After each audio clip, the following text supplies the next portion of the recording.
Old longing's nomadic leap, chafing at custom's chain, again from its brumal sleep wakens the ferine strain.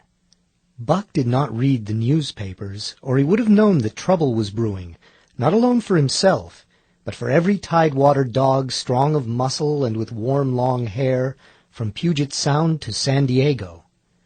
Because men, groping in the Arctic darkness, had found a yellow metal, and because steamship and transportation companies were booming the find, thousands of men were rushing into the Northland. These men wanted dogs, and the dogs they wanted were heavy dogs, with strong muscles by which to toil, and furry coats to protect them from the frost. Buck lived at a big house in the sun-kissed Santa Clara Valley. Judge Miller's place, it was called.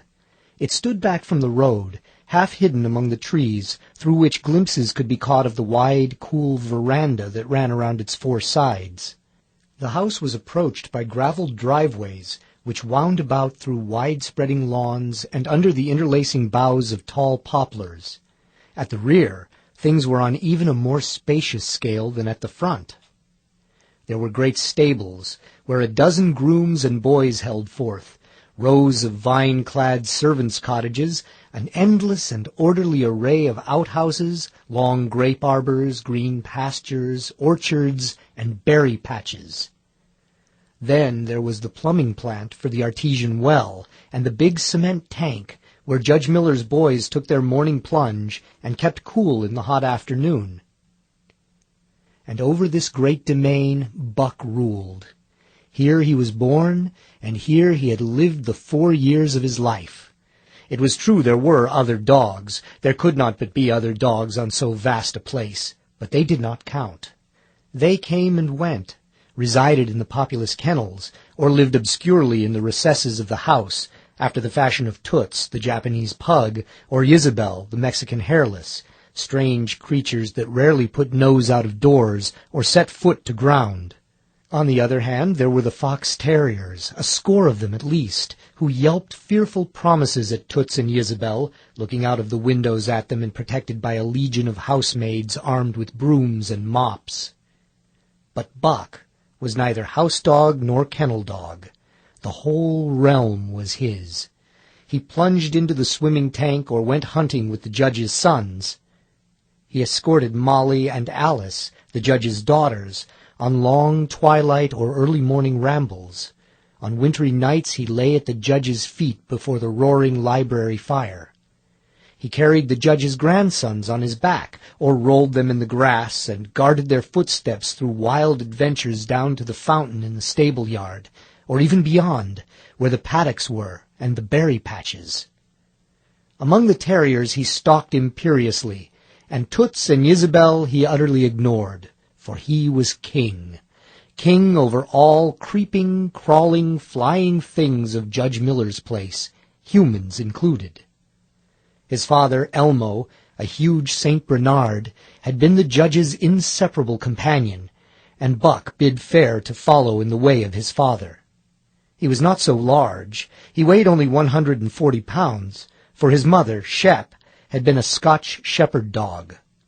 Nevertheless, 140 pounds, to which was added the dignity that comes of good living and universal respect, enabled him to carry himself in right royal fashion. During the 4 years since his puppyhood, he had lived the life of a sated aristocrat. He had a fine pride in himself, was even a trifle egotistical, as country gentlemen sometimes become because of their insular situation.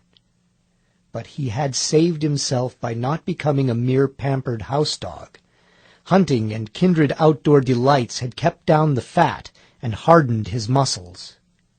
And to him, as to the cold-tubbing races, the love of water had been a tonic and a health preserver. And this was the manner of dog Buck was in the fall of 1897, when the Klondike strike dragged men from all the world into the frozen north. But Buck did not read the newspapers, and he did not know that Manuel, one of the gardener's helpers, was an undesirable acquaintance. Manuel had one besetting sin.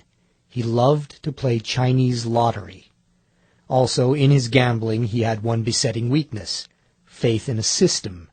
and this made his damnation certain. For to play a system requires money, while the wages of a gardener's helper do not lap over the needs of a wife and numerous progeny. The judge was at a meeting of the Raisin Growers Association, and the boys were busy organizing an athletic club on the memorable night of Manuel's treachery.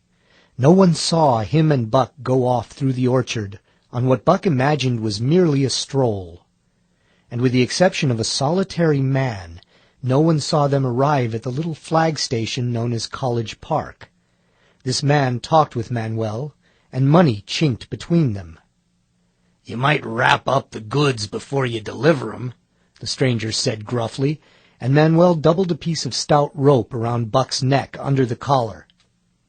"Twist it, and you'll choke him plenty," said Manuel, and the stranger grunted a ready affirmative. Buck had accepted the rope with quiet dignity.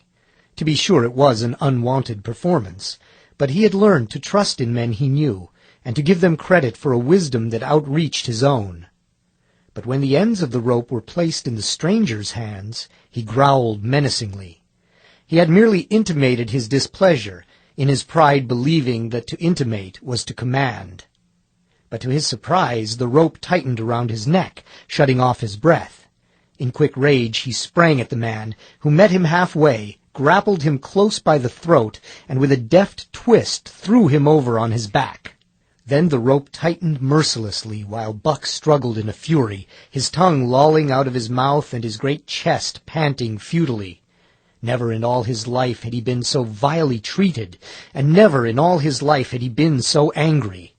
But his strength ebbed, his eyes glazed, and he knew nothing when the train was flagged and the two men threw him into the baggage car. The next he knew, he was dimly aware that his tongue was hurting, and that he was being jolted along in some kind of a conveyance. The hoarse shriek of a locomotive whistling a crossing told him where he was. He had traveled too often with the judge not to know the sensation of riding in a baggage car. He opened his eyes, and into them came the unbridled anger of a kidnapped king. The man sprang for his throat, but Buck was too quick for him. His jaws closed on the hand, nor did they relax till his senses were choked out of him once more.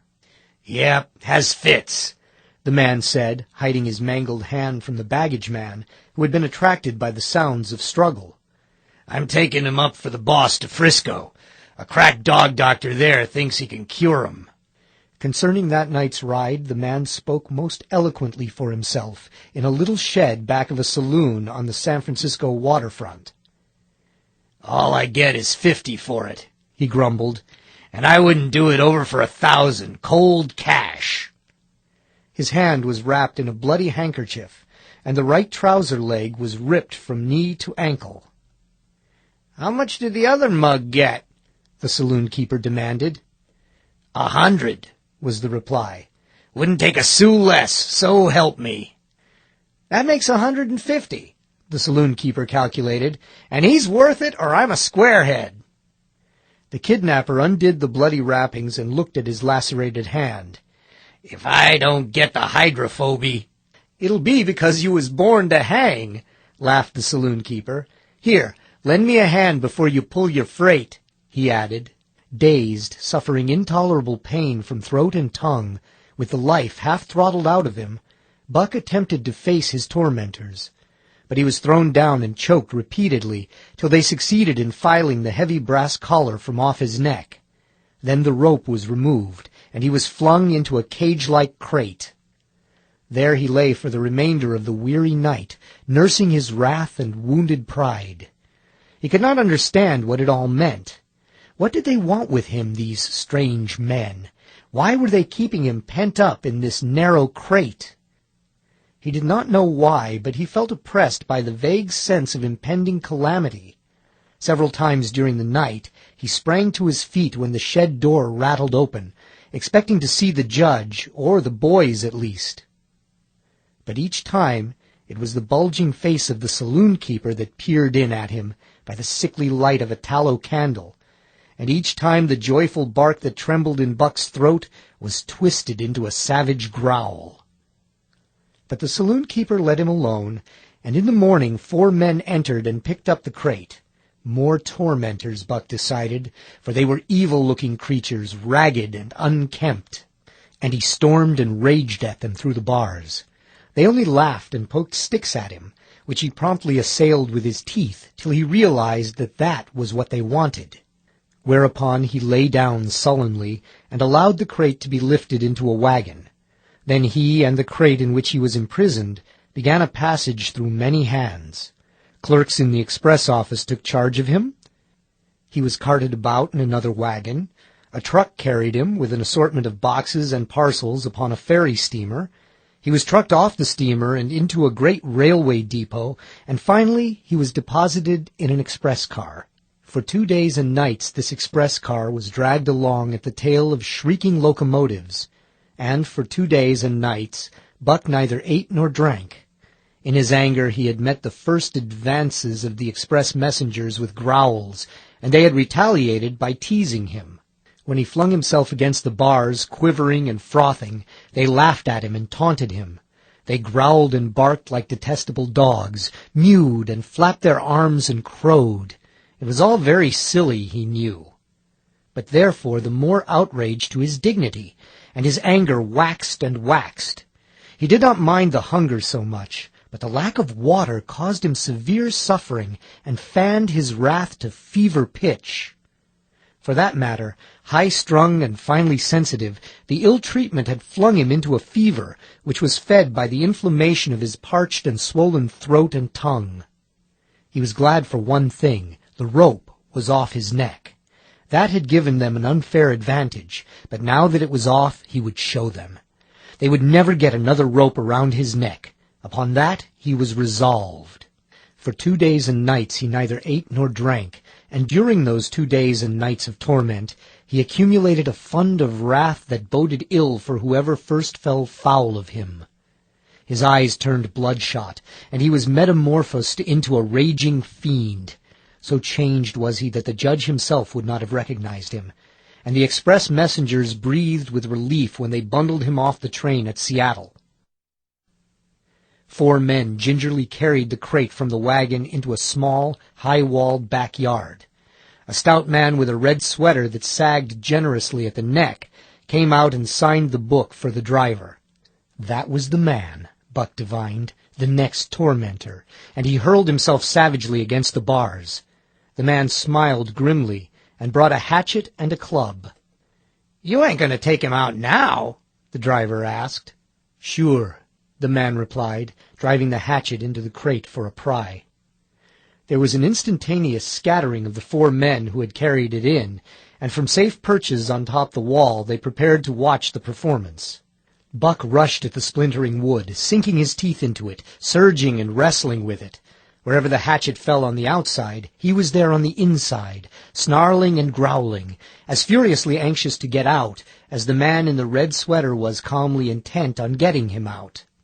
"Now, you red-eyed devil," he said when he had made an opening sufficient for the passage of Buck's body. At the same time he dropped the hatchet and shifted the club to his right hand. And Buck was truly a red-eyed devil as he drew himself together for the spring, hair bristling, mouth foaming, a mad glitter in his bloodshot eyes. Straight at the man he launched his 140 pounds of fury, surcharged with the pent passion of 2 days and nights. In midair, just as his jaws were about to close on the man, he received a shock that checked his body and brought his teeth together with an agonizing clip. He whirled over, fetching the ground on his back and side. He had never been struck by a club in his life and did not understand. With a snarl that was part bark and more scream, he was again on his feet and launched into the air. And again the shock came, and he was brought crushingly to the ground. This time he was aware that it was the club, but his madness knew no caution. A dozen times he charged, and as often the club broke the charge and smashed him down. After a particularly fierce blow, he crawled to his feet, too dazed to rush. He staggered limply about, the blood flowing from nose and mouth and ears, his beautiful coat sprayed and flecked with bloody slaver. Then the man advanced and deliberately dealt him a frightful blow on the nose. All the pain he had endured was as nothing compared with the exquisite agony of this. With a roar that was almost lion-like in its ferocity, he again hurled himself at the man, but the man, shifting the club from right to left, coolly caught him by the underjaw, at the same time wrenching downward and backward. Buck described a complete circle in the air and half of another, then crashed to the ground on his head and chest. For the last time he rushed. The man struck the shrewd blow he had purposely withheld for so long, and Buck crumpled up and went down, knocked utterly senseless. "He's no slouch at dog-breaking, that's what I say," one of the men on the wall cried enthusiastically. "Druther break cayuses any day, and twice on Sundays," was the reply of the driver as he climbed on the wagon and started the horses. Buck's senses came back to him, but not his strength. He lay where he had fallen, and from there he watched the man in the red sweater. "Answers to the name of Buck," the man soliloquized, quoting from the saloon-keeper's letter which had announced the consignment of the crate and contents. "Well, Buck, my boy," he went on in a genial voice, "we've had our little ruction, and the best thing we can do is to let it go at that. You've learned your place, and I know mine. Be a good dog, and all'll go well, and the goose hang high. Be a bad dog, and I'll whale the stuffin' out of you. Understand?" As he spoke, he fearlessly patted the head he had so mercilessly pounded, and though Buck's hair involuntarily bristled at touch of the hand, he endured it without protest. When the man brought him water, he drank eagerly, and later bolted a generous meal of raw meat, chunk by chunk, from the man's hand. He was beaten, he knew that, but he was not broken. He saw, once for all, that he stood no chance against a man with a club. He had learned the lesson, and in all his after-life he never forgot it. That club was a revelation. It was his introduction to the reign of primitive law, and he met the introduction halfway. The facts of life took on a fiercer aspect. And while he faced that aspect uncowed, he faced it with all the latent cunning of his nature aroused. As the days went by, other dogs came, in crates and at the ends of ropes, some docilely, and some raging and roaring as he had come. And, one and all, he watched them pass under the dominion of the man in the red sweater. Again and again, as he looked at each brutal performance, the lesson was driven home to Buck. A man with a club was a lawgiver, a master to be obeyed, though not necessarily conciliated. Of this last Buck was never guilty, though he did see beaten dogs that fawned upon the man and wagged their tails and licked his hand. Also he saw one dog that would neither conciliate nor obey, finally killed in the struggle for mastery. Now and again men came, strangers who talked excitedly, wheedlingly, and in all kinds of fashions to the man in the red sweater. And at such times that money passed between them, the strangers took one or more of the dogs away with them. Buck wondered where they went, for they never came back, but the fear of the future was strong upon him, and he was glad each time when he was not selected. Yet his time came in the end, in the form of a little wizened man who spat broken English and many strange and uncouth exclamations which Buck could not understand. "Sacre dam!" he cried when his eyes lit upon Buck. "Dat one damn bully dog, eh? How much?" "300 and a present at that," was the prompt reply of the man in the red sweater. "And seeing it's government money, you ain't got no kick coming, eh, Perrault?" Perrault grinned. Considering that the price of dogs had been boomed skyward by the unwanted demand, it was not an unfair sum for so fine an animal. The Canadian government would be no loser, nor would its dispatches travel the slower. Perrault knew dogs, and when he looked at Buck, he knew that he was 1 in 1,000. 1 in 10,000, he commented mentally. Buck saw money pass between them, and was not surprised when Curly, a good-natured Newfoundland, and he were led away by the little wizened man. That was the last he saw of the man in the red sweater, and as Curly and he looked at receding Seattle from the deck of the Narwhal, it was the last he saw of the warm Southland. Curly and he were taken below by Perrault and turned over to a black-faced giant called Francois. Perrault was a French-Canadian and swarthy, but Francois was a French-Canadian half-breed and twice as swarthy. They were a new kind of men to Buck, of which he was destined to see many more, and while he developed no affection for them, he nonetheless grew honestly to respect them. He speedily learned that Perrault and Francois were fair men, calm and impartial in administering justice, and too wise in the way of dogs to be fooled by dogs. In the 'tween decks of the Narwhal, Buck and Curly joined two other dogs. One of them was a big, snow-white fellow from Spitzbergen, who had been brought away by a whaling captain, and who had later accompanied a geological survey into the Barrens. He was friendly in a treacherous sort of way, smiling into one's face the while he meditated some underhanded trick, as, for instance, when he stole from Buck's food at the first meal. As Buck sprang to punish him, the lash of Francois's whip sang through the air, reaching the culprit first, and nothing remained to Buck but to recover the bone. That was fair of Francois, he decided, and the half-breed began his rise in Buck's estimation. The other dog made no advances, nor received any. Also, he did not attempt to steal from the newcomers. He was a gloomy, morose fellow, and he showed Curly plainly that all he desired was to be left alone, and further, that there would be trouble if he were not left alone.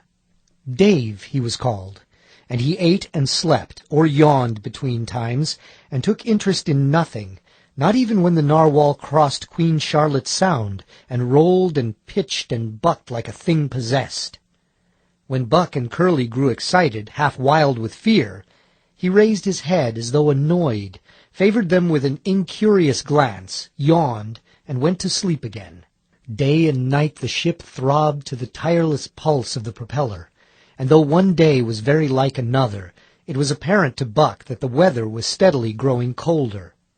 At last, one morning, the propeller was quiet, and the Narwhal was pervaded with an atmosphere of excitement. He felt it, as did the other dogs, and knew that a change was at hand. Francois leashed them and brought them on deck. At the first step upon the cold surface, Buck's feet sank into a white mushy something very like mud. He sprang back with a snort. More of this white stuff was falling through the air. He shook himself, but more of it fell upon him. He sniffed it curiously, then licked some up on his tongue. It bit like fire, and the next instant was gone. This puzzled him. He tried it again with the same result. The onlookers laughed uproariously, and he felt ashamed. He knew not why, for it was his first snow.